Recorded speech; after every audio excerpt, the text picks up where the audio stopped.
कुलगाम में आतंकियों के खिलाफ अभियान आज भी जारी। नंदीमर्ग इलाके में सुरक्षा बलों ने पूरी तरीके से की घेराबंदी। इलाके के सभी रास्तों को सुरक्षा बलों द्वारा किया गया सील। कई आतंकियों की मौजूदगी का शक, संख्या की नहीं हुई पुष्टि। डोडा में पुलिस की कार्रवाई पर लगे सवालिया निशान। नाकों पर चहेतों को बख्शने का पुलिस पर लगा आरोप। यातायात नियम तोड़ने वालों के खिलाफ मुहिम पर सवाल।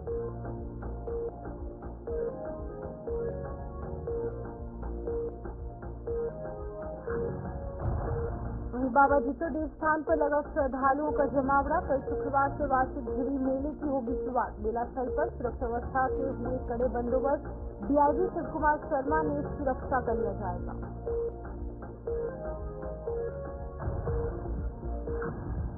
नमस्कार, जम्मू कश्मीर का एक खास बुलेटिन देख रहे हैं आप और मैं हूं आपके साथ शिवपन शर्मा। तो चलिए शुरुआत करेंगे बुलेटिन की। सबसे पहले बात करेंगे कुलगाम मुठभेड़ की। कश्मीर के कुलगाम जिले में सुरक्षा बलों का आतंकियों के खिलाफ अभियान आज भी जारी है। सुरक्षा बलों ने कुलगाम के नंदीमर्ग इलाके को पूरी तरीके से घेर लिया है और ये सभी रास्ते सील कर दिए गए हैं ताकि यहाँ छिपे आतंकी भाग न निकले।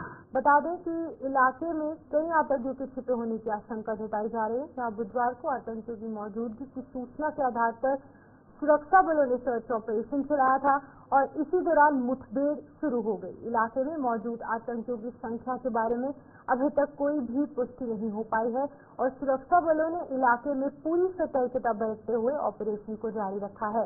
ये तस्वीरें कुलगाम की हैं, जहां पर की एक रिहायशी इलाका, एक गांव जहां पर की लगातार एनकाउंटर की स्थिति पैदा हो चुकी है। कल कुछ इनपुट के आधार पर सर्च ऑपरेशन कुलगाम के इस इलाके में चलाया गया और ये सर्च ऑपरेशन जो है वो एनकाउंटर में तब्दील हो जाता है, क्योंकि जब जो आतंकी है सिक्योरिटी फोर्सेस को अपनी ओर आते देखते हैं तो दोनों तरफ से जो यहाँ पर फायरिंग है वो सिलसिला शुरू हो जाता है।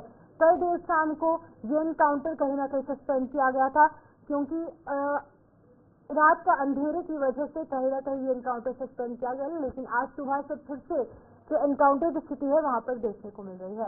तो इस खबर पर अधिक जानकारी देने के लिए हमीद हमारे संवाददाता कुलगाम से ज्वाइन कर चुके हैं, उनसे जानने की कोशिश करेंगे। हमीद, बताइएगा अभी भी क्या कुछ अपडेट है, क्या अभी भी फायरिंग जारी है? कल सस्पेंड किया गया था कुछ देर के लिए, अभी की क्या कुछ सिचुएशन है कुलगाम एनकाउंटर के हवाले से?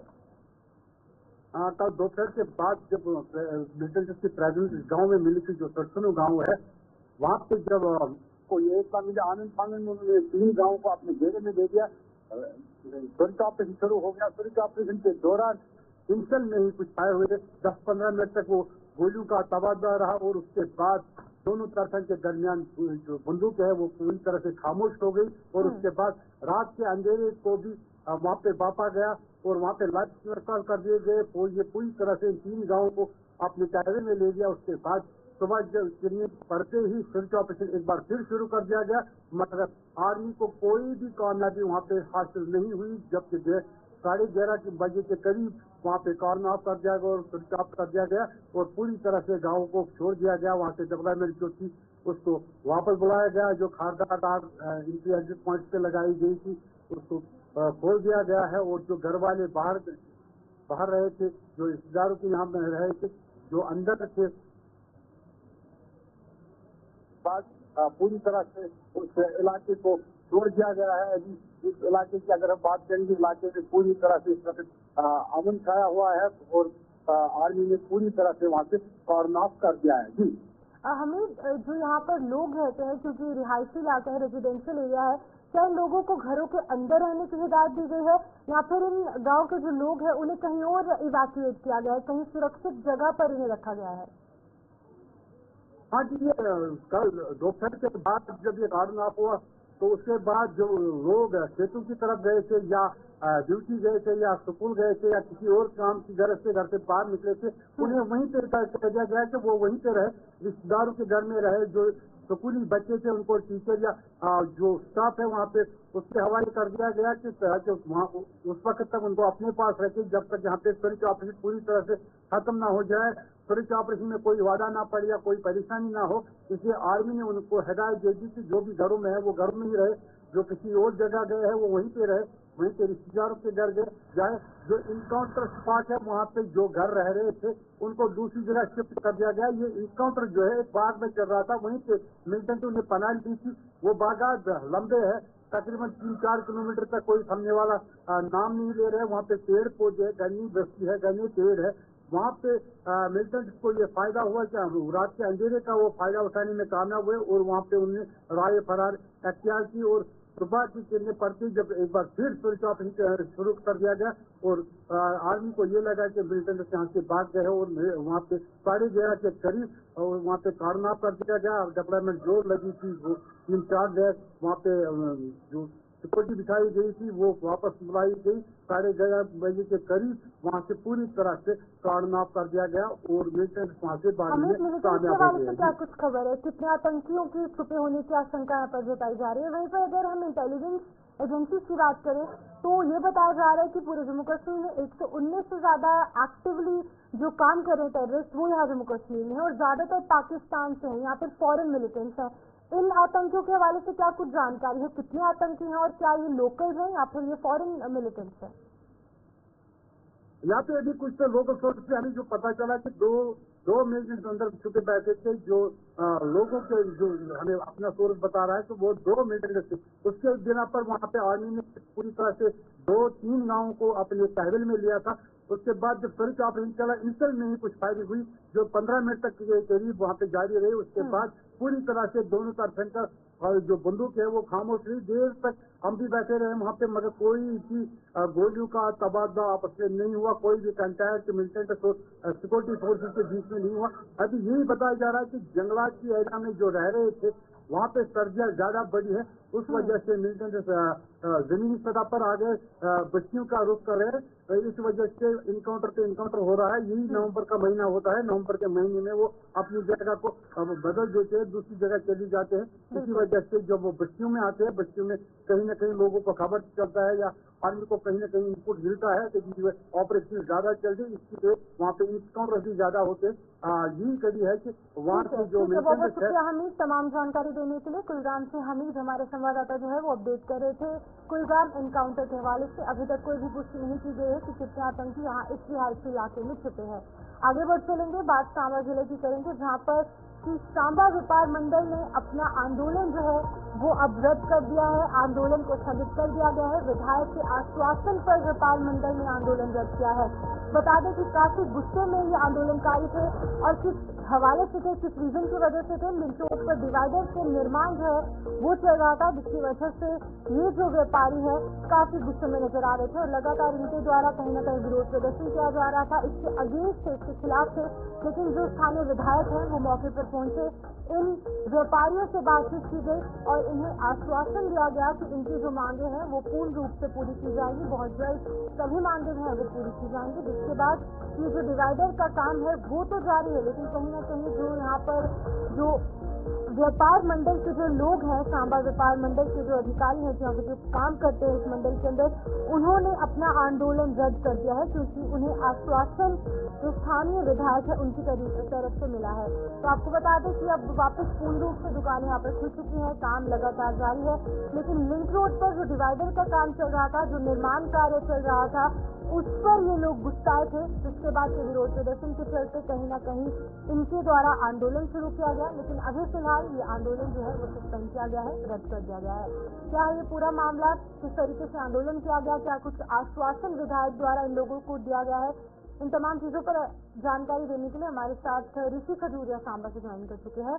ऋषि से जानना चाहेंगे, ऋषि बताइएगा क्या कुछ मामला है, ये पूरा बताइएगा और किस तरीके से विधायक वहाँ पहुँचते हैं, इन लोगों को समझाने बुझाने की कोशिश की जाती है, आश्वासन दिया जाता है, जिसके बाद ये आंदोलन रद्द कर दिया जाता है। पूरा मामला विस्तार से समझाइएगा। देखिए शिफन, आपको बता दें कि सांबा का लिंक रोड बाजार अगर देखें तो ये लगातार कंजेस्टेड होता जा रहा है और इसके पीछे का कारण जो है वो अलग अलग तरह का कारण सामने आता है। जिसमें अगर दुकानदारों के एंड पर बात करें तो दुकानदार जिस दायरे में उनको सामान अपना डिस्प्ले करना चाहिए, उस दायरे से बाहर आकर जब सामान आप डिस्प्ले करेंगे तो ऑब्वियस सी बात है कि दायरा कम होगा, मार्केट कंजेस्टेड होगी और आने जाने वाले राहगीरों को दिक्कतें होंगी। दुकानदारों की दुकानों पर ग्राहक जो वो बड़ा कम देखने को मिलता है और इसी को लेकर प्रशासन ने एक तरफ ये एक फरमान जारी कर दिया कि जो सांबा का लिंक रोड है यहाँ पर एक कल व्हाइट स्ट्रिप जो वो डाल दी गई, निशानदेही कर दी गई कि अब यहाँ पर सेंटर में जो है वो डिवाइडर लगेगा। और इसी को लेकर यहाँ पर जो कंसर्न एजेंसीज है उन्होंने काम इसको लेकर करना शुरू कर दिया। लेकिन जब ये सांबा व्यापार मंडल के संज्ञान में चीजें आई तो सांबा व्यापार मंडल ने अपना रोष व्यक्त करना शुरू कर दिया कि हम डिवाइडर नहीं लगने देंगे जब तक पार्किंग की सब जो सुविधा है वो सांबा में नहीं बन जाती, हम ये डिवाइडर नहीं लगने देंगे। देर शाम इन्होंने प्रोटेस्ट किया, अपना गुस्सा जाहिर किया और प्रशासन को संदेश दिया कि हम ये काम नहीं होने देंगे। लेकिन एक रणनीति तैयार की गई कि हम पहले एमएलए सांबा सुरजीत सिंह सलाथिया जी से मुलाकात करेंगे, अगर वहां पर मसला हल होता है तो अच्छी बात है, अदरवाइज अपने प्रोटेस्ट को हम कंटिन्यू करेंगे। यहाँ तक कि आज ये फैसला भी लिया गया था कि हम आज दुकानें भी बंद रखेंगे। लेकिन सुबह 9:30-10 बजे के आसपास एक डेपुटेशन सांबा का यहाँ सुरजीत सिंह सलाथिया जी से मिला और उनकी तरफ से एक आश्वासन दिया। उन्होंने डीसी साहब को फोन किया कि हम जो है यहाँ पर डिवाइडर नहीं बनने देंगे। इसको लेकर रोक जो वो भी फिलहाल लग गई है, लेकिन बीच में क्या कुछ बातें हुई हैं ये हम जानेंगे। हमारे साथ व्यापार मंडल के तमाम सदस्य मौजूद हैं, इनसे जानने की कोशिश करते हैं। तो ये जो पूरा मसला बना था, आपने एक रणनीति इख्तियार की, उसके बाद आप एमएलए सांबा से मिलकर आए हैं, आप डीसी साहब से और उनकी बात हो गई है, क्या भी इसकी बातें सामने आई जिसके बाद आपने अपना एक रोष जो व्यक्त किया जा रहा था उसे फिलहाल रोक दिया है, अपने प्रोटेस्ट को रोक दिया, क्या कुछ चीजें अभी? सर ऐसा है, जब ये निशानदेही हुई तभी हमको पता चला कि ऐसे ऐसे हमारी मार्केट में डिवाइडर लग रहा है और 2 पार्ट कर रहे हैं रोड के। तो हमने 2-3 हमारे व्यापार मंडल के पर्सन डीसी साहब से मिले, उनसे कोई सही रिस्पांस नहीं मिला हमें और हमें लगा नहीं कि ये जो है डिवाइडर नहीं लगेगा। तो हमारा यूनियन का एक फैसला हुआ कि हमारे एमएलए साहब सलाथिया साहब हैं, तो आज 9 बजे हमारी उनसे मीटिंग हुई।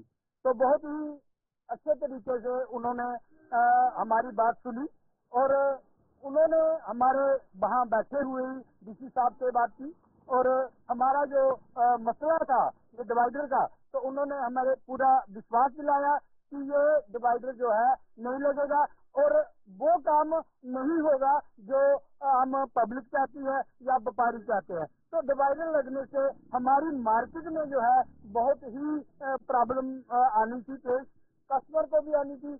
और मेन बात जो है, इसी रोड पे एक आर्मी की गाड़ी साइरन वाली जो विद इन टाइम जो है अपने स्टेशन पे पहुंचती है और टाइम से बाहर चलती है, तो उसको ना रोकने का डीसी साहब के वो पास है और ना ही एमएलए साहब ने भी कहा कि थोड़ा उसका है। तो इसलिए जो है हमने अपने व्यापारियों को भी ये बोल दिया कि नाली के बाहर जो है वो कोई भी सामान नहीं लगाएगा और हमारा पूरा ताबन रहेगा एडमिनिस्ट्रेशन को। और हमारे व्यापार मंडल की तरफ से सलाथिया साहब जी का बहुत बहुत शुक्रिया जानना चाहूंगा। आपने कहा कि हम डिवाइडर नहीं लगने देंगे, अब एक सहमति भी बनी है, एमएलए साहब से डीसी साहब से बात हुई है आपकी, लेकिन क्या आपको लग रहा है कि दुकानदारों ने भी जो दायरा उनको दिया गया है उस दायरे के आकर वो अपना सामान डिस्प्ले करते हैं जिससे बाजार कंजस्टेड हो रहे हैं और फिर इस तरह के जब प्रशासन उठाता है तो फिर वो कहीं ना कहीं चीजें।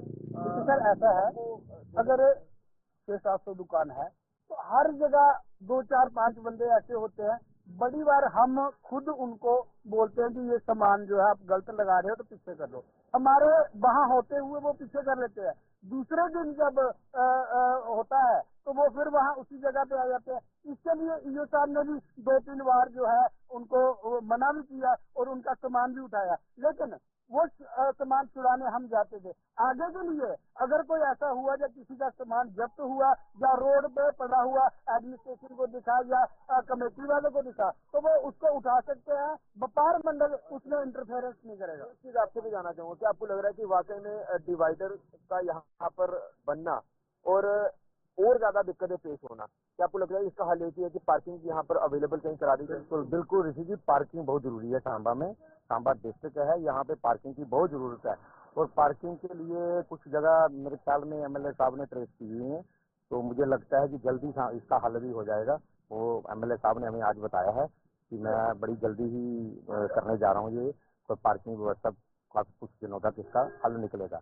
अगर पार्किंग बन गई तो मुझे लगता है कि काफी हद तक हमारा जो जामिंग जो होती है वो उसका हल हो जाएगा। बिल्कुल जी हमारे पार्किंग है, पार्किंग के वजह से हमारा जाम भी लगता है, क्योंकि जो भी बॉर्डर से आता है, जहाँ पर कुसुम्बर से आता है, जहाँ से भी कोई आता है उसके पास गाड़ी होती है, गाड़ी लगाने को जगह नहीं है।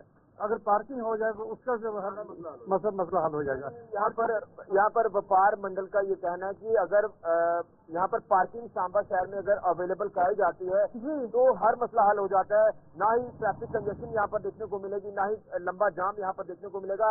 राहगीर आराम से निकलेंगे, दुकानदारों की बात करें तो दुकानों पर ग्राहक भी पहुंचेंगे। हर तरह का सिस्टम यहाँ पर बन जाएगा। अब देखना यह है कि प्रशासन किस तरह से आगे कदम बढ़ाने की कोशिश तो कर रहा है, लेकिन इसके ऊपर काम किस तरह से आने वाले दिनों में किया जाता है ये देखने का। बहरहाल एमएलए सांबा सुरजीत सिंह खिलाफिया का तमाम व्यापारी को धन्यवाद कर रहे हैं कि उन्होंने हमारी बात को सुना है, इस मसले को डीसी साहब के साथ टेकअप किया है। बहुत बहुत शुक्रिया तमाम जानकारी देने के लिए। ऋषि खजूरिया सांबा से अपडेट कर रहे थे, जहाँ पर व्यापार मंडल द्वारा लगातार आंदोलन किया जा रहा था एक मसले को लेकर, और अब विधायक जो है वो मौके पर पहुंचते हैं, इन लोगों से बातचीत करते हैं, जिसके बाद आश्वासन दिया जाता है और ये जो व्यापार मंडल के जो लोग हैं वो अपना जो आंदोलन है उसको रद्द कर देते हैं। और अभी फिलहाल आश्वासन के बेस पर इन आंदोलनकारियों ने अपना आंदोलन जो है वो बंद किया है। बात अब डोडा की होगी, जहाँ पर डोडा में यातायात का उल्लंघन करने वालों के खिलाफ पुलिस द्वारा की जा रही कार्रवाई पर लोगों से यहाँ पर सवाल निशान उठते नजर आ रहे हैं। डोडा में पुलिस ने अब सूरज ढलने के बाद भी नाके लगाकर नियम तोड़ने वालों पर शिकंजा कसना शुरू कर दिया है, लेकिन लोगों ने आरोप लगाया है कि पुलिस चुनिंदा वाहन चालकों पर ही डंडा चला रही है, जबकि चहेतों को बख्शा जा रहा है। नाकों पर से यहाँ पर कई वाहन चालकों को सेफ पैसेज दिया जा रहा है, जबकि कुछ वाहन चालकों को पकड़कर उनके चालान किए जा रहे हैं। तो आपको बता दें कि एक बार फिर से डोडा में पुलिस की कार्यप्रणाली पर बड़े सवाल उठते नजर आ रहे हैं, जहाँ पर हम आपको पहले भी अपडेट करते नजर आए, जहाँ पर एक बार फिर से अगर पुलिस की बात हो या फिर अगर ट्रैफिक विभाग की बात हो तो इनके कामकाज करने के तरीके, इनके जो कार्यप्रणाली है उस पर बड़े सवाल खड़े होते नजर आ रहे हैं। तो हमारे साथ वसीम गत्तू ज्वाइन कर चुके हैं जिला डोडा से, उनसे जानने की कोशिश करेंगे। वसीम, बताइएगा एक बार फिर से बड़े सवाल या निशान पुलिस पर, ट्रैफिक विभाग पर ये आरोप है कि वो अपने जो चहेते हैं उनको छोड़ देते हैं और बाकी के जो लोग हैं उनसे फाइन किया जाता है। कितनी सच्चाई है इस बात में और लोगों ने किस तरीके से ये आरोप जो है वो पुलिस पर लगाया है?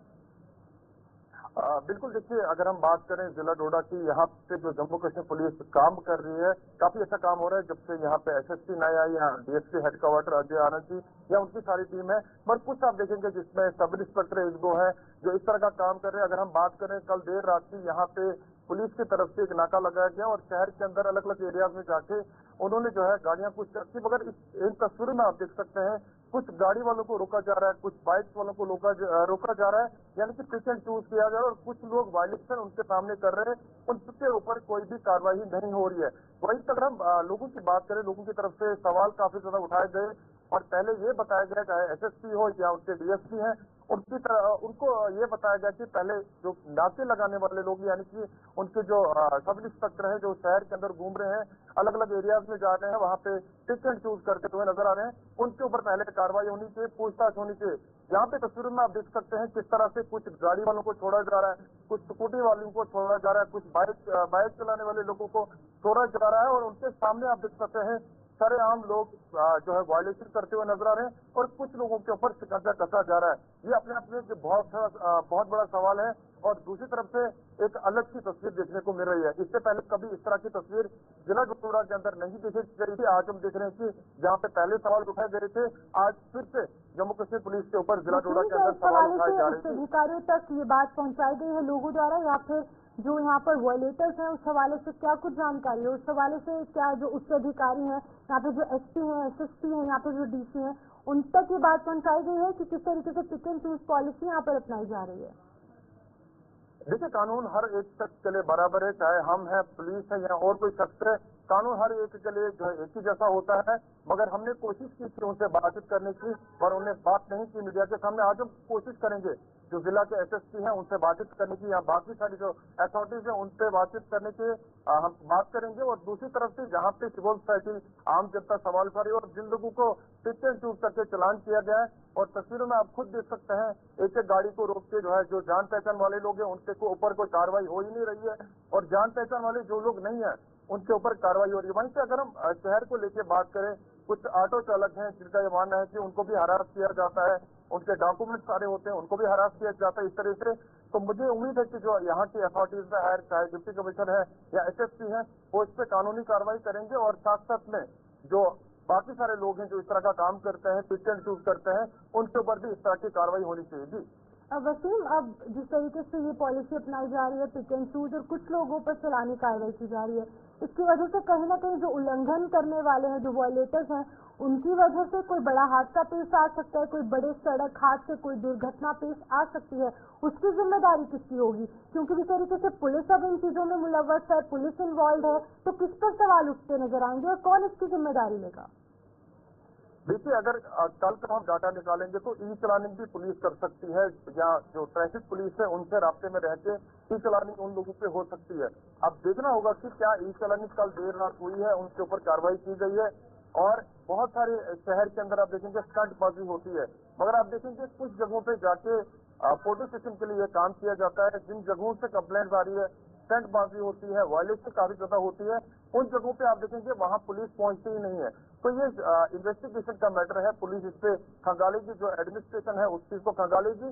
और जो भी लोग इस तरह का पिक एंड चूज करते हैं, चाहे पुलिस के लोग हैं, सब इंस्पेक्टर कोई शख्स है, तो उनके ऊपर जरूर पूछताछ इनसे होनी चाहिए। जहाँ पे लोगों का मानना है कि हम मीडिया के सामने आएंगे और जो पिक एंड चूज करने वाले लोग हैं उनके ऊपर कार्रवाई होनी चाहिए। जी ठीक है वसीम, बहुत शुक्रिया तमाम जानकारी देने के लिए। वसीम गट्टू यहाँ पर अपडेट कर रहे थे जिला डोडा के हवाले से, जहाँ पर पुलिस विभाग की कार्यप्रणाली पर बड़े सवाल उठते नजर आ रहे हैं। Pick and choose policy police द्वारा अपनाई जा रही है, जो कि अपने आप में एक बहुत शर्मसार बात है, और इस हवाले से जो है एसएसपी, एसपी या फिर जो अन्य उच्च अधिकारी हैं उन तक भी बात पहुंचाने की कोशिश गुलिस्तान न्यूज जरूर करेगा, ताकि जो लोग हैं वो सफर ना करें और कोई बड़ा सड़क हादसा यहाँ पर पेश ना आए।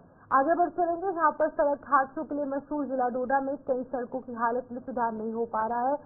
डोडा में ना तो सड़कों पर यातायात नियमों से संबंधित साइन बोर्ड लगे हैं और ना ही सड़कों के बीचों बीच जो सफेद पट्टी है वो लगाई गई है, जिसकी वजह से कई गाड़ियां आपस में टकराने का सिलसिला जारी है। संबंधित विभाग की लापरवाही से लोगों में बेहद रोष देखा जा रहा है और ये लापरवाही वाहन चालकों के लिए भी मुसीबत साबित हो रही है। तो कहीं ना कहीं एक बार फिर से जो यहाँ पर जिला डोडा में जो बड़े सवालिया निशान खड़े हो रहे हैं, चाहे हम वो खेल के हवाले से बात करें या फिर हम ट्रैफिक विभाग के हवाले से बात करें या फिर हम किसी भी जो डिपार्टमेंट है उस हवाले से बात करें, तो एक बार फिर से जो कार्यप्रणाली पर सवाल है वो उठते नजर आए। तो हमारे साथ विकास ज्वाइन कर चुके हैं इस हवाले से जानकारी देने के लिए।